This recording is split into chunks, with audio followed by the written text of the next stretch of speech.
भगवते वासुकी नाथाय नमः। ओम शेष नागाय नमः। आप सभी श्रोताओं को नाग पंचमी पर्व की हार्दिक शुभकामनाएं। आज कथा श्रवण से पहले हम सभी नाग देवताओं का ध्यान करते हैं, जो सृष्टि की रक्षा करने वाले पाताल लोक के अधिपति भगवान शिव के गले और भुजाओं के आभूषण हैं। हे अनंत, वासुकी, तक्षक, करकोटक, पद्म, महापद्म, शंख, कुलिक और अन्य सभी नागों, यदि हमारे वचनों, कर्मों या विचारों से कोई भूल हो गई हो, कोई अपराध हो गया हो, तो हम आपसे क्षमा याचना करते हैं। हे नाग देवता, आप सदा हमारे कुल की रक्षा करें, सर्प दोष दूर करें और हमारे जीवन में सुख समृद्धि की वर्षा करें। प्रिय श्रोताओं, आज हम श्रावण मास के शुक्ल पक्ष की पंचमी तिथि पर श्रद्धा और भक्ति से परिपूर्ण होकर नाग पंचमी व्रत की कथाओं का पावन श्रवण करने जा रहे हैं। भक्तों, आज की इस वीडियो में आप रसपान करेंगे नाग पंचमी की 7 पौराणिक कथाओं का। प्राचीन काल में एक सेठ जी के 7 पुत्र थे। सातों के विवाह हो चुके थे। सबसे छोटे पुत्र की पत्नी श्रेष्ठ चरित्र की, विदुषी और सुशील थी, परंतु उसके भाई नहीं था। एक दिन बड़ी बहू ने घर लीपने को पीली मिट्टी लाने के लिए सभी बहुओं को साथ चलने को कहा, तो सभी थलिया और खुरपी लेकर मिट्टी खोदने लगी। तभी वहाँ एक सर्प निकला, जिसे बड़ी बहू खुरपी से मारने लगी। यह देखकर छोटी बहू ने उसे रोकते हुए कहा, मत मारो इसे, यह बेचारा निरपराध है। यह सुनकर बड़ी बहू ने उसे नहीं मारा। तब सर्प एक ओर जा बैठा। तब छोटी बहू ने उससे कहा, हम अभी लौटकर आती हैं, तुम यहाँ से मत जाना। यह कहकर वह सबके साथ मिट्टी लेकर घर चली गई और काम काज में फंसकर सर्प से जो वादा किया था उसे भूल गई। उसे दूसरे दिन वह बात याद आई तो सबको साथ लेकर वहां पहुंची और सर्प को उस स्थान पर बैठा देखकर बोली, सर्प भैया नमस्कार। सर्प ने कहा, तू भैया कह चुकी है, इसलिए तुझे छोड़ देता हूँ, नहीं तो झूठी बात कहने के कारण तुझे अभी डस लेता। वह बोली, भैया मुझसे भूल हो गई, उसकी क्षमा मांगती हूँ। तब सर्प बोला, अच्छा तू आज से मेरी बहन हुई और मैं तेरा भाई हुआ, तुझे जो मांगना है मांग ले। वह बोली, भैया मेरा कोई नहीं है, अच्छा हुआ जो तू मेरा भाई बन गया। कुछ दिन व्यतीत होने पर वह सर्प मनुष्य का रूप रखकर उसके घर आया और बोला कि मेरी बहन को भेज दो। सबने कहा, इसके तो कोई भाई नहीं था। तो वह बोला, मैं दूर के रिश्ते के इसका भाई हूँ, बचपन में ही बाहर चला गया था। उसके विश्वास दिलाने पर घर के लोगों ने छोटी को उसके साथ भेज दिया। उसने मार्ग में बताया कि मैं वही सर्प हूँ, इसलिए तू डरना नहीं और जहाँ चलने में कठिनाई हो वहाँ मेरी पूंछ पकड़ लेना। उसने कहे अनुसार ही वैसा किया। इस प्रकार वह उसके घर पहुँच गई। वहाँ के धन ऐश्वर्य को देखकर वह चकित हो गई। एक दिन सर्प की माता ने उससे कहा, मैं एक काम से बाहर जा रही हूँ, तू अपने भाई को ठंडा दूध पिला देना। उसे यह बात ध्यान न रही और उससे गर्म दूध पिला दिया, जिसमें उसका मुंह बुरी तरह से जल गया। यह देखकर सर्प की माता बहुत क्रोधित हुई, परंतु सर्प के समझाने पर शांत हो गई। तब सर्प ने कहा, बहन अब उसके घर भेज देना चाहिए। तब सर्प और उसके पिता ने बहुत सा सोना, चांदी, जवाहरात, वस्त्र, आभूषण देकर उसके घर पहुंचा दिया।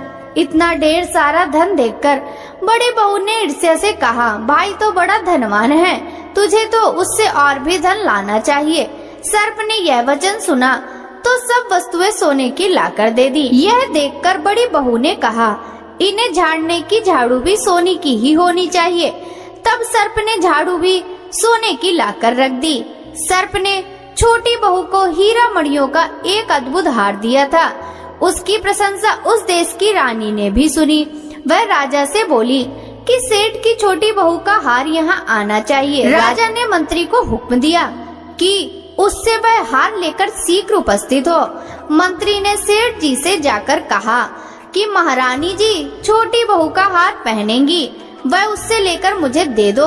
सेठ जी ने डर के कारण छोटी बहू से हार मांगकर दे दिया। छोटी बहू को यह बात बहुत बुरी लगी। उसने अपने सर्प भाई को याद किया और प्रार्थना करने लगी कि भैया, रानी ने हार छीन लिया है, तुम कुछ ऐसा करो कि जब वह हार उसके गले में रहे तब तक के लिए सर्प बन जाए, और जब वह मुझे लौटा दे तब वह हीरो और मणियों का हो जाए। सर्प ने ठीक वैसा ही किया। जैसे ही रानी ने हार पहना वह सर्प बन गया।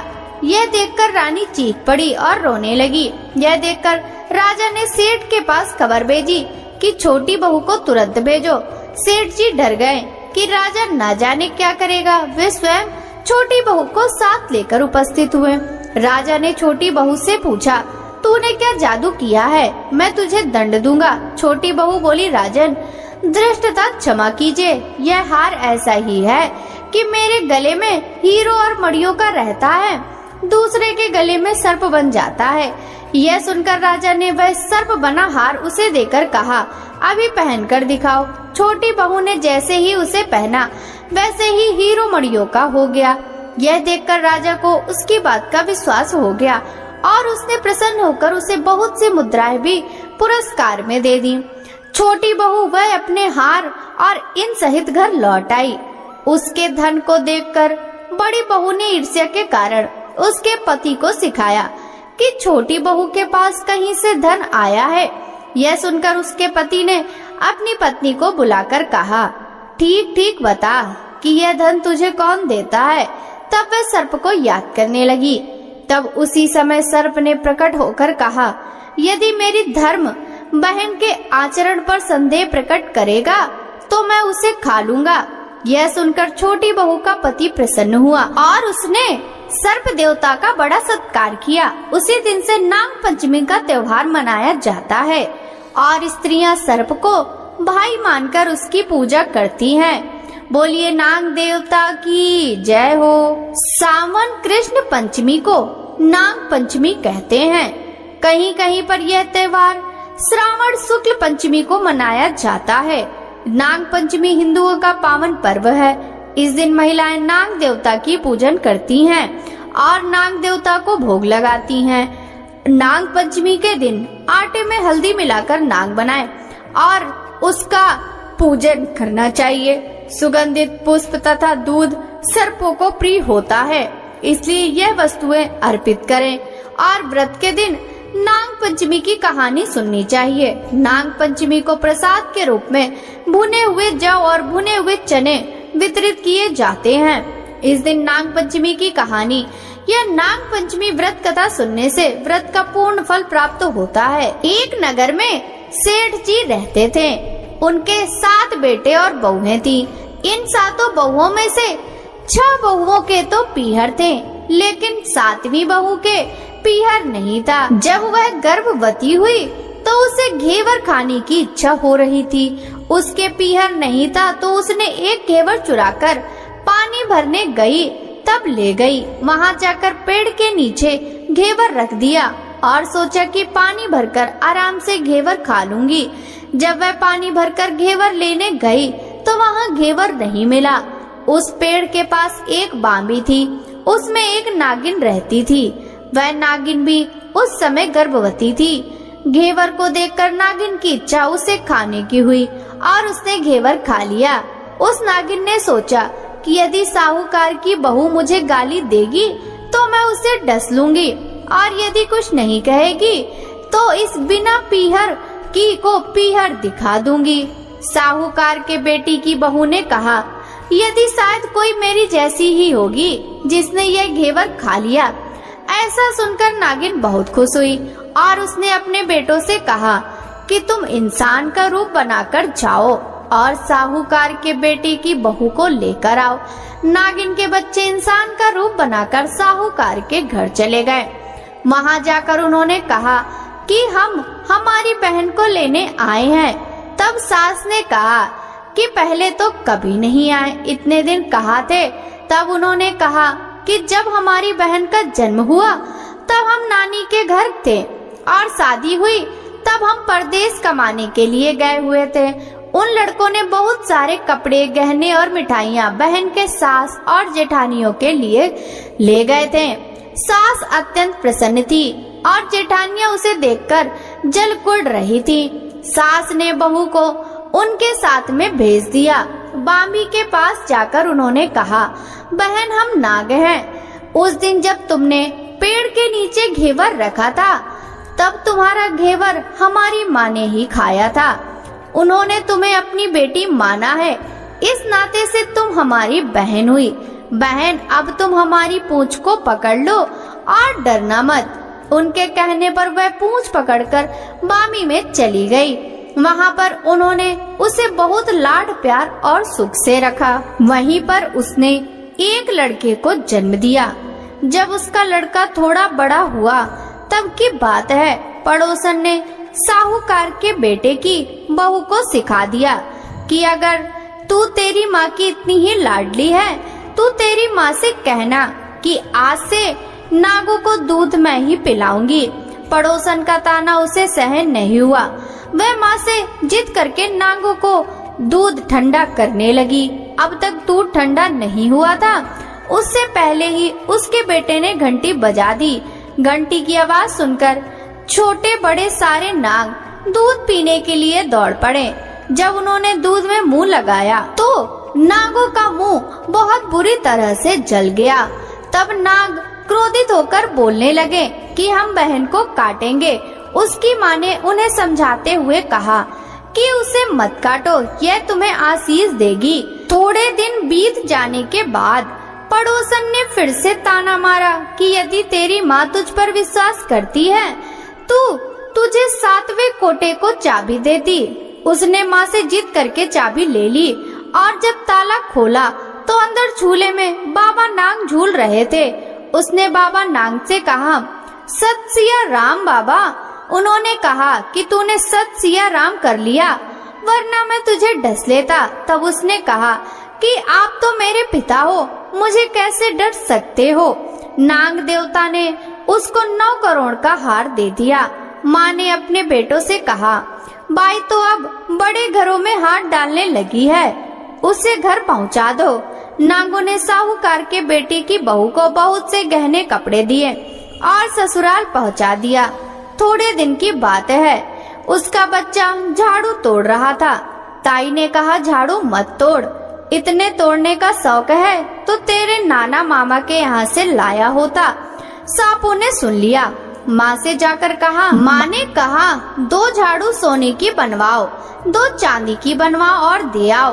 ताइयाँ देखकर जल गई, कहने लगी, इसके तो ताने मारने से धन बढ़ता है। कुछ दिनों के बाद की बात है, बच्चा गेहूं बिखेर रहा था। ताई ने ताना मारा, गेहूं बिखेरने का शौक है तो नाना मामा से ले आता, हमारे यहाँ तो मत बिखेर। सांपों ने सुन लिया। जाकर माँ से कहा। माँ ने कहा, 2 बोरी दाने सोने के घड़ाओ, 2 बोरी चांदी के घड़ाओ और दे आओ। ताइयाँ और जल गई, कहने लगी, इसे ताने मत मारो, इसका धन बढ़ता है।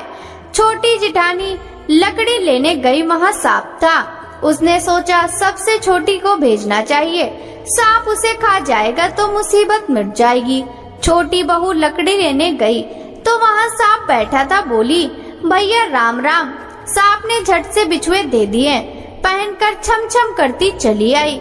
जिठानियाँ देखकर जल गई। 2-4 दिन बाद पान की गड्डियों में एक सांप को देखा तो बड़ी जिठानी ने सबसे छोटी को पान लेने भेजा। उसने सोचा आज सांप अवश्य काट लेगा। सांप को देखकर छोटी बोली, भैया घर के क्या हाल चाल हैं? घर में सब ठीक तो है? सबको मेरा राम राम कहना।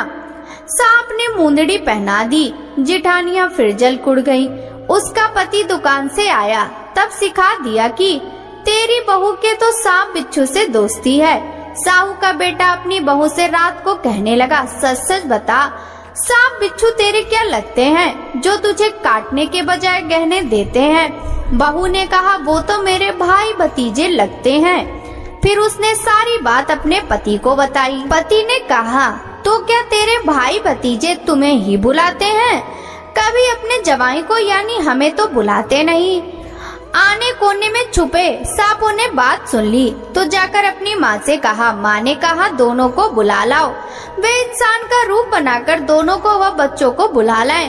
खूब कपड़े गहने देकर तीनों को विदा किया।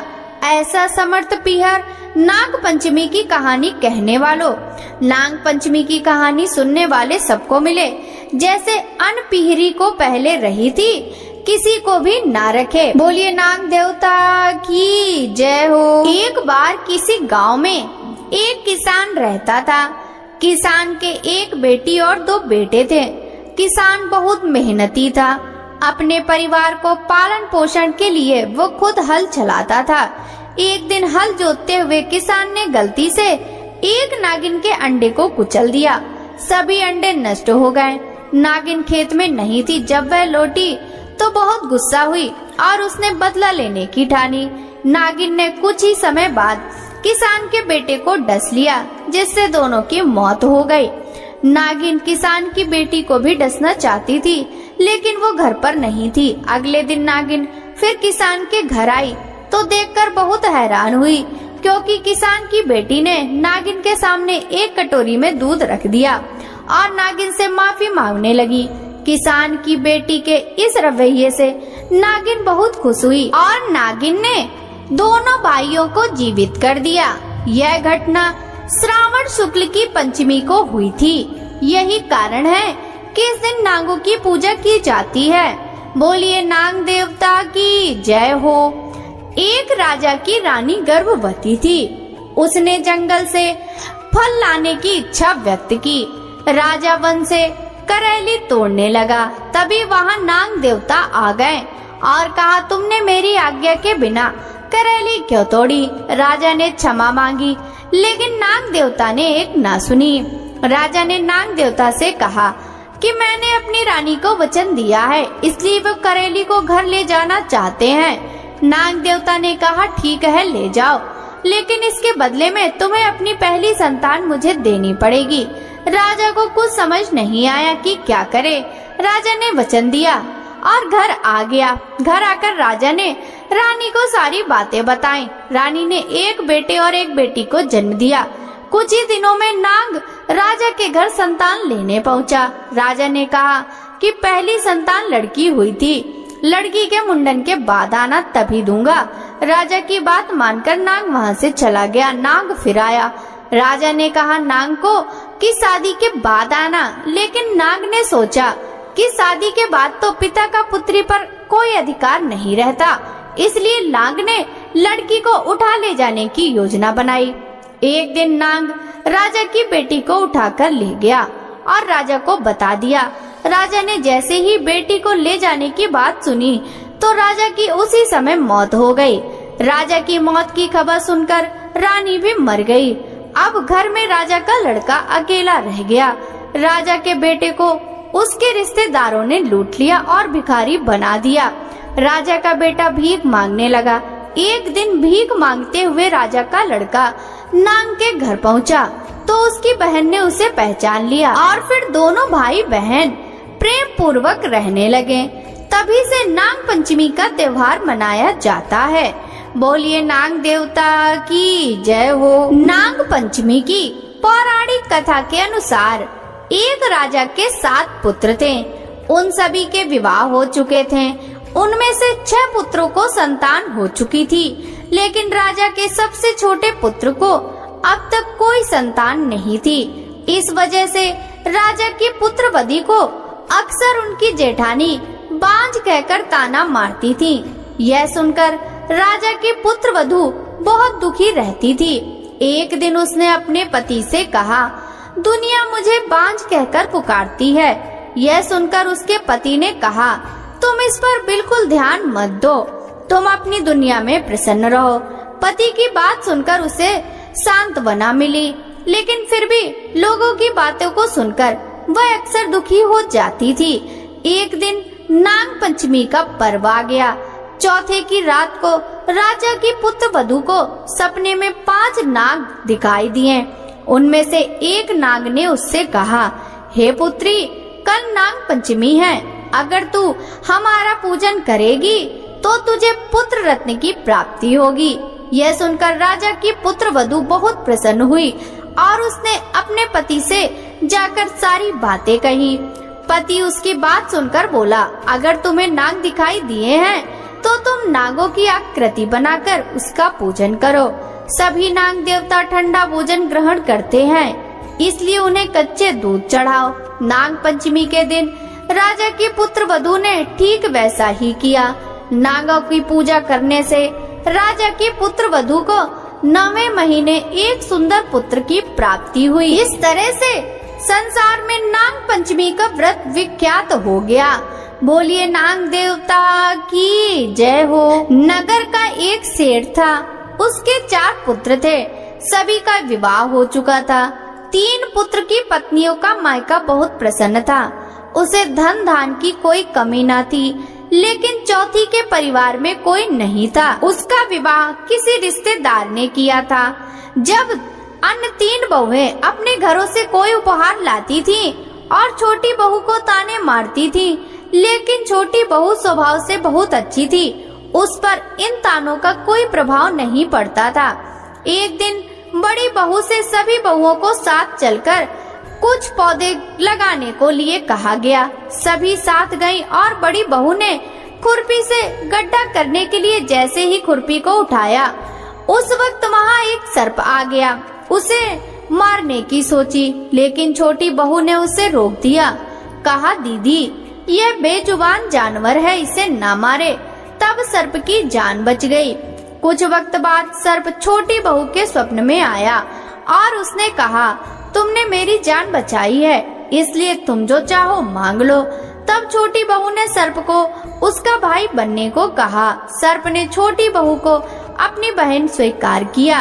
कुछ दिन बाद सारी बहुएं अपने अपने मायके गईं और छोटी बहू को ताना मारने लगी। तभी छोटी बहू को उस स्वप्न का ख्याल आया और उसने मन ही मन सर्प को याद किया। एक दिन वह सर्प मानव रूप धरकर छोटी बहू के घर आया और उसने सभी को यकीन दिलाया कि वह छोटी बहू का दूर का भाई है और उसे अपने साथ मायके ले जाने आया है। परिवार वालों ने उसे जाने दिया। रास्ते में सर्प ने छोटी बहू को अपना वास्तविक परिचय दिया और उसे शान से घर ले गया, जहाँ बहुत धन धान था। सर्प ने अपनी बहन को बहुत सा धन जेवर देकर मायके भेजा, जिसे देखकर बड़ी बहू जल गई और उसने छोटी बहू के पति को भड़काया और कहा कि छोटी बहू चरित्रहीन है। इस पर पति ने छोटी बहू को घर से निकालने का निर्णय लिया। तब छोटी बहू ने अपने भाई सर्प को याद किया। सर्प उसी वक्त उसके घर आया और उसने सभी को कहा, अगर किसी ने मेरी बहन पर आरोप लगाया तो वो सभी को डस लेगा। इससे वास्तविकता सामने आई और इस प्रकार भाई ने अपना फर्ज निभाया। तब से ही सर्प की पूजा सावन के शुक्ल पंचमी के दिन की जाती है। लड़कियां सर्प को अपना भाई मानकर पूजा करती हैं।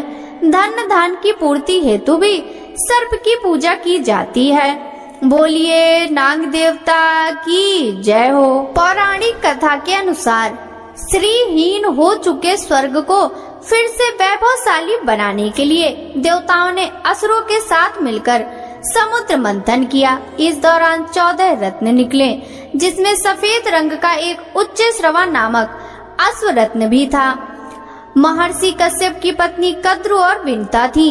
महर्षि कश्यप और माता कद्रु से ही नागों की उत्पत्ति मानी जाती है। माता कद्रु और विनता ने अश्व रत्न के रंग को लेकर विवाद होने लगा। माता कद्रु ने कहा कि अश्व रत्न के केस काले रंग के हैं, जबकि विमाता इससे इनकार करती। तब माता कद्रु ने कहा, यदि उनकी बात गलत सिद्ध हो जाए तो वे विनता की दासी बन जाएंगी, और ऐसा नहीं हुआ तो विनता उनकी दासी बन जाएगी। माता कद्रु ने अपनी बात को सही साबित करने के लिए नागों से कहा कि वे बाल की तरह बहुत पतले होकर अश्व रत्न के शरीर में घुस जाएं, लेकिन नागों ने ऐसा नहीं किया। तब माता कद्रु क्रोधित हो गई और नागों को श्राप दे दिया। उन्होंने कहा कि राजा जन्मेजय जब नाग यज्ञ करेंगे तो तुम सब उसमें जलने लगोगे। इस श्राप से परेशान होकर सभी नाग ब्रह्मा जी के पास गए। उन्होंने इस श्राप से मुक्ति का मार्ग पूछा। तब ब्रह्मा जी ने बताया कि आस्तिक मुनि तुम सभी के प्राणों की रक्षा करेंगे। जब राजा जन्मेजय ने नागों को भस्म करने के लिए नाग यज्ञ प्रारंभ किया और अग्निकुंड में आहुति के लिए मंत्रोच्चार करने लगे तो नाग जलने लगे। तब आस्तिक मुनि ने उन नागों के जीवन की रक्षा की। उनके जलन को शांत करने के लिए उन्होंने नागों पर दूध डाला। आस्तिक मुनि ने सावन शुक्ल पंचमी को नागों के जीवन को बचाया था, इसलिए हर साल इस तिथि को नाग पंचमी मनाई जाती है और नागों को दूध अर्पित किया जाता है। बोलिए नाग देवता की जय हो। ओम जय जय कुल देवा स्वामी कुल देवा, श्री नाग स्वामी जी की आरती, नाग स्वामी जी की आरती, वांछित फल मेवा। ओम जय जय कुल देवा, पूर्ण प्रकाशी मणिधर पातालेसी, स्वामी पाताले वासी, भक्त चरण में आते दर्शन के प्यासे। ओम जय जय कुल देवा, आहिधर छत्र मनोहर, संकट सहारी, स्वामी संकट सहारी, रिद्धि सिद्धि कुल वर्धक, भक्तन उपकारी।